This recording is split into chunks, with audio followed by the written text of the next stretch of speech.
وذكر فإن الذكرى تنفع المؤمنين. And they arrive at the door of Jannah, and they're waiting there, and everybody gets into a group. Rasul sallallahu alaihi wasallam said, everyone goes into a group, the person is in the group of the people who are like them. So the people who used to love and imitate and be like here in this world, those are the people you will be gathered in the hereafter.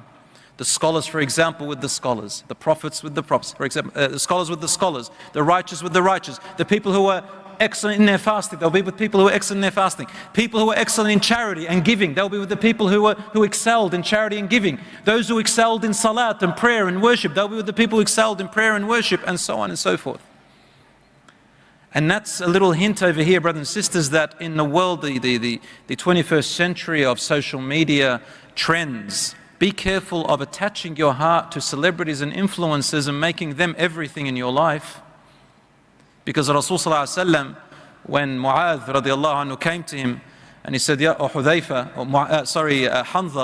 he said, Ya Rasulullah, when we leave your company, our iman goes down and we kind of forget how wonderful it was when we were around you. But when we're with you, our iman goes high and we're more conscious of ourselves. Are we hypocrites?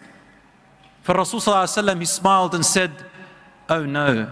Do you love me? He says, I love you, Ya Rasulullah. He said, Al-mar'u ma'man ahab. Every person will be gathered with those whom they love.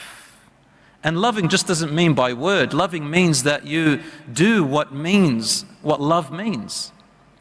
A husband telling his wife, I love you, but does nothing about it and doesn't show it, she's not going to appreciate it.